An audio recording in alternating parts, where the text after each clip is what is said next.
everyone. Welcome back to Some Hell of a Podcast. My name is Ren, and this podcast is basically a little bit of encouragement to tell you to make your someday today, whatever that looks like. I always said someday I would have a podcast, and we have to just really make things happen. Okay, we have to push ourselves. Someday never comes, so we have to make that someday today. Anyway, that's where this show was born.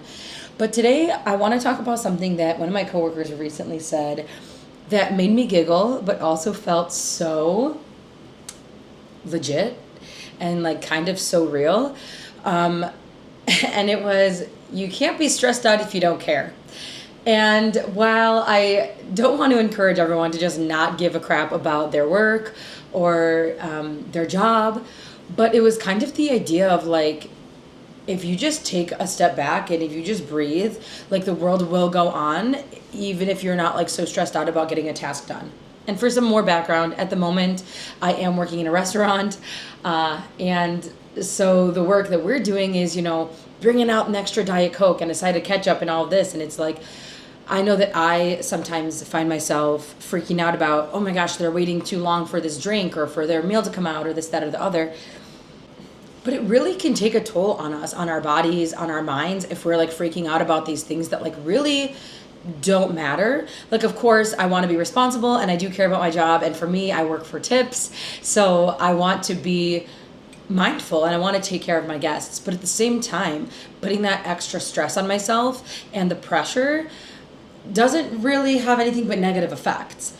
And so to take it kind of zoom out a little bit and to be able to apply this to anybody's job or anybody's experience, the world will, for the most part, continue to move on. Everything will be okay. Everyone will survive if you are not stressed out about your job. Maybe besides, police, first responders, surgeons, that kind of thing.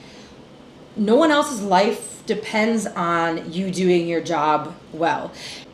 It's not the end of the world if you aren't the quickest to finish a task or you have to ask questions before completing something successfully. In our hustle culture, in our society, in this country, the United States at least, we have this we put so much pressure on ourselves to be successful in a way that it's not always effective. We're placing a lot of pressure, or we're accepting outside pressure to be this perfect version of ourselves and to complete these jobs in a very specific way. And realistically, it's not that deep. And it's oftentimes we stress ourselves out for literally no reason.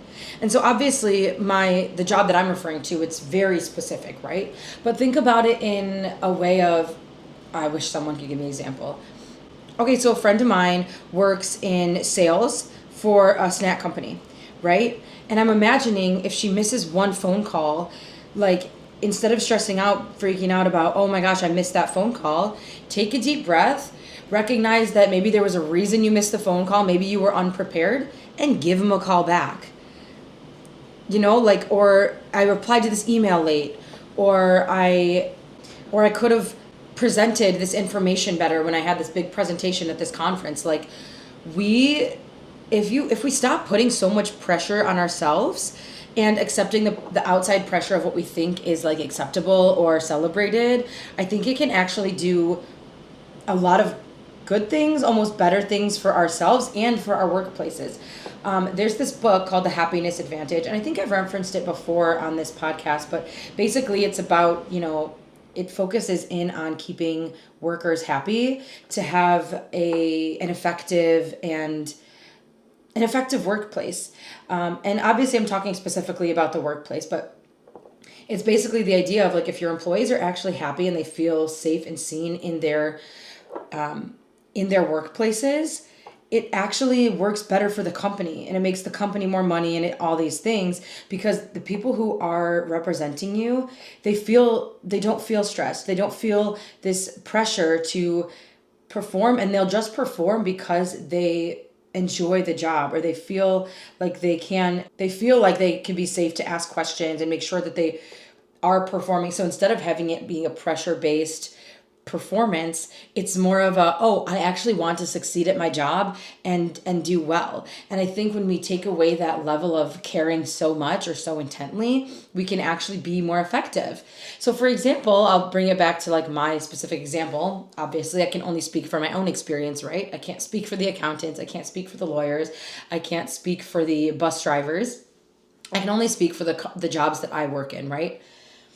Sometimes I find myself stressed out about those things I mentioned before, bringing out a refill on time, or remembering the things that they want on their salad.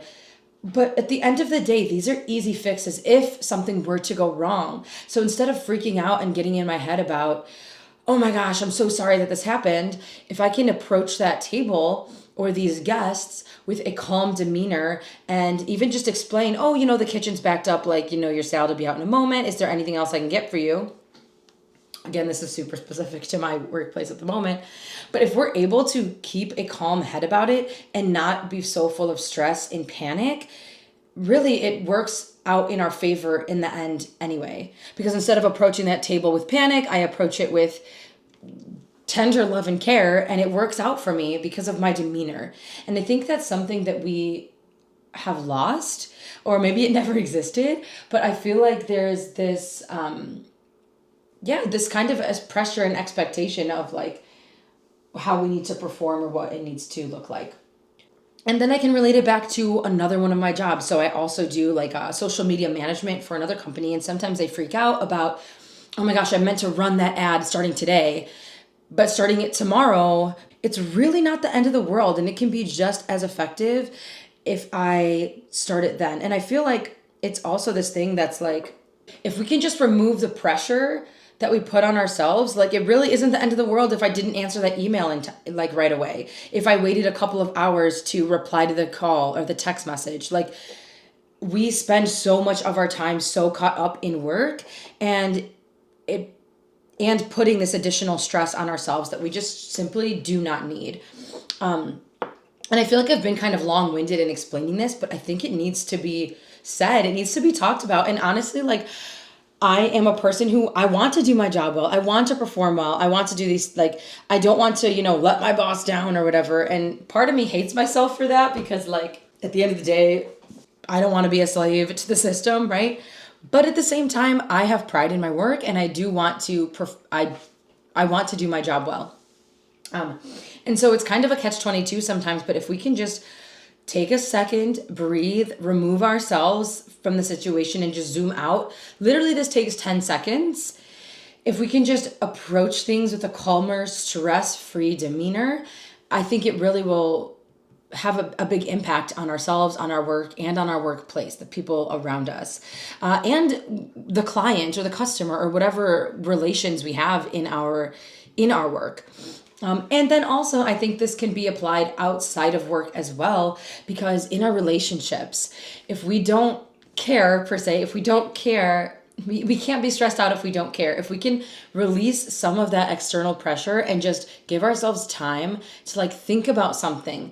If we feel like we need to reply right away or we're in a discussion, whether it's an argument or if we need to think about answering yes or no to plans, like this can apply in so many areas of our lives, into our relationships, our work, even the relationships we have with ourselves.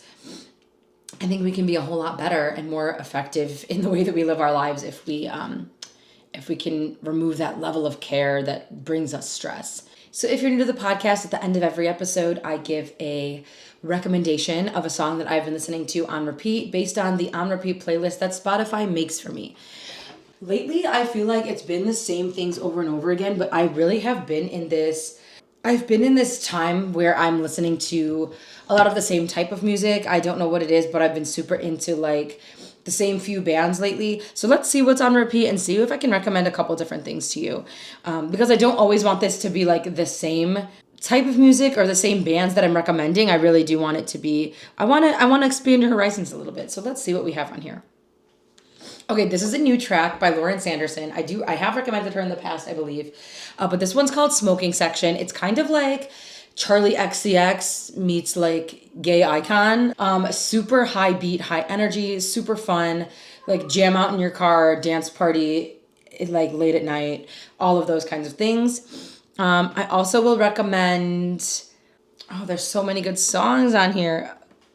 I'll also just recommend Summer Clothes by Grayscale, Games We Play, and Trella. It's a new song I found recently, but obviously I've been listening to it a lot. It is on my on repeat.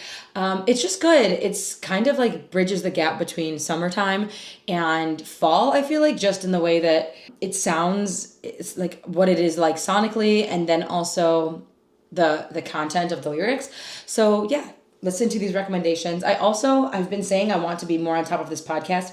I just have so many projects going on. So if I can even get one episode out per month, that's like a good start and a good like standard to hold myself to at the time.